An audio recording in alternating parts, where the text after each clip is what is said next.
Good morning. No, good afternoon. It's 4 past 12.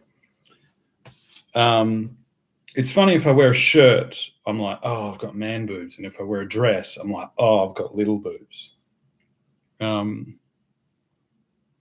It's wacky, like what a difference of fabric does to your perception. But I really like this. Yeah, I think this is definitely I'm like, oh, right. Oh, yeah. That makes sense.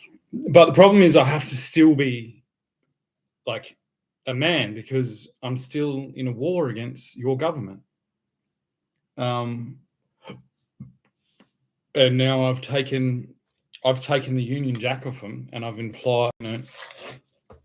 I've put forward a fine of £33,000 for falsely displaying the Union Jack in this country.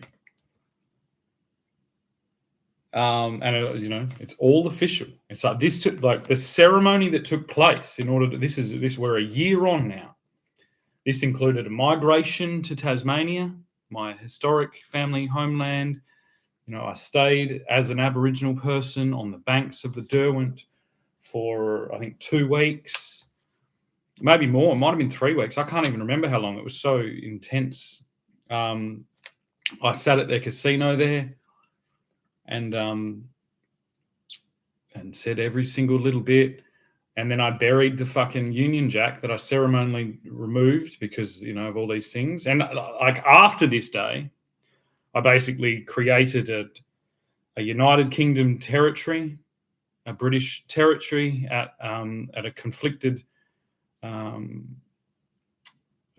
argument between my mother and her English carer / boyfriend, which they came through. West Australian Police then, stormed straight into the British embassy, and then threatened to kill me. They both had guns, and said if I don't leave the state, if I don't leave the property, which that was all the things, then I will be shot dead.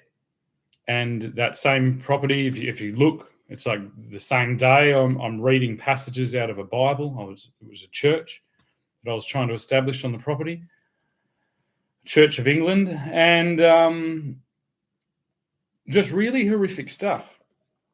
And so all of it, think about it, that's a year of constant ceremonial, and we're arguing about a couple of blokes sticking a flag up 300 years ago, whatever it was. Well, I've done far more than that. I've removed the Union Jack from your flag. I've taken it ceremonially back to my historic homeland, my family's historic homeland down under of Tasmania. It is buried in a secret location in Hobart, along with what you're about to see is a year of documented, ceremonial display. It is buried with a Bible that was given to my mother and her first husband, which on the desecration of their vows created this whole mess and introduced me, yet to be born, into a inevitable pharmaceutical fucking cult. This is stemming between England and Australia, and it's really a fucking nightmare. The whole thing is a nightmare. In the same can that I've buried all of this, there is a newspaper article. And because it was buried on the day that King Charles met Pope Francis, and then when I left Tasmania, Pope Francis died. And then now we're back to this position here.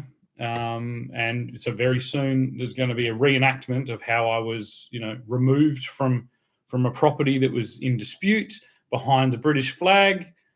And so we're right back to Invasion Day, but it's already a year on. So, yeah, there is a £33,000 penalty to any Australian government, Labor Party, Australian Labor Party, West Australian Labor Party, South Australian Labor Party, Queensland Labor Party, all of them who displays the Union Jack from this day forth. And we will get every single one of you, and you will get the fine in the mail. that says, and this is going to clock up, this is every day, day in, day out, that Union Jack still flies in these conflicted territories. There is a £33,000 penalty, which will be passed on to the Australian taxpayer. So if you're having all these arguments about, one day where a person hoisted a flag, it's like you really should start digging in and understanding what your prime minister has actually dragged you into, because he can't now remove the Union Jack, but he needs to. So day in and day out, in every location that it flies from an Australian government, there is a £33,000 penalty by the British Empire to the so-called Australian government. They should also change the name. If you get on this behaviour, he speaks there this morning and says there were 60,000-year Aboriginals and the people who have just arrived. He's not beating around the bush. He's invaded your country.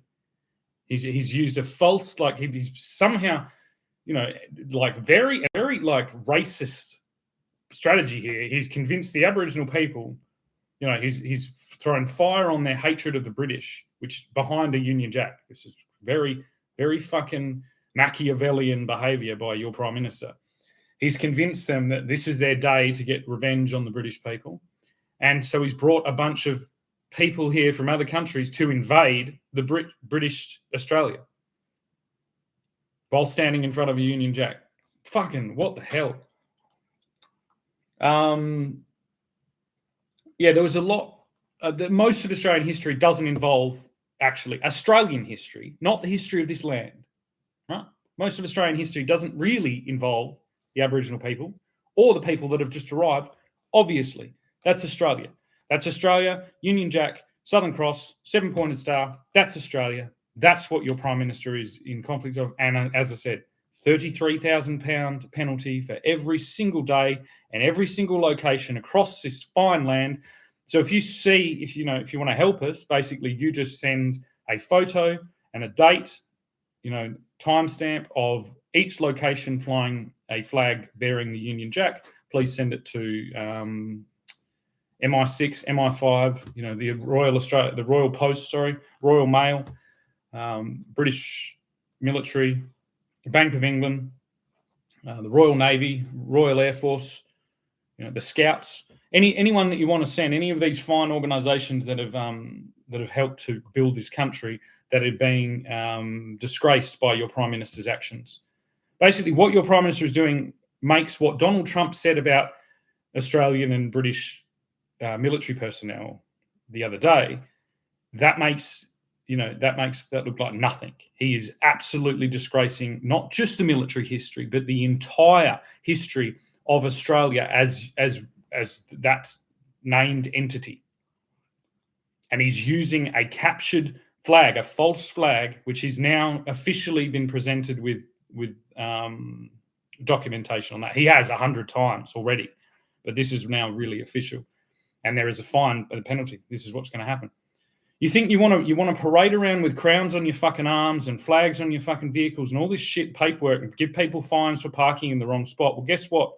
We can do the fucking same thing.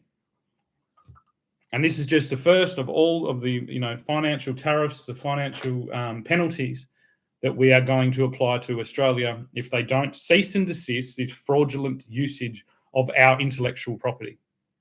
Aligned along with the Communist Party of China, who's basically stolen every fucking single thing that they make.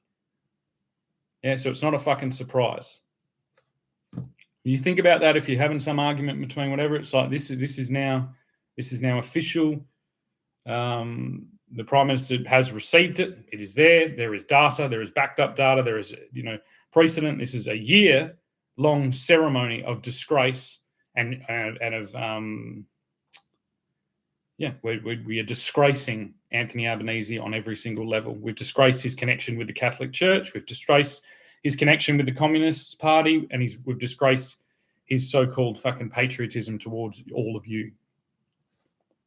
We've done all we can, and it's time for Australia to pay the price for not ending this. And so every day in, day out, every location, that's going to add up as well. If you think of every location, you've got post office, you've got town halls, you've got obviously Parliament in each location, and police stations, all of that, £33,000 every single time. That is our most prized possession. That is, that flew on Victory when Lord Nelson won at Waterloo. It flew over the establishment of Australia. It flew over. That is our holy grail, and to have it desecrated like this is a crime of absolute importance to the entire British Empire and everyone who still has the memory of that beating in their hearts. But at least now you know.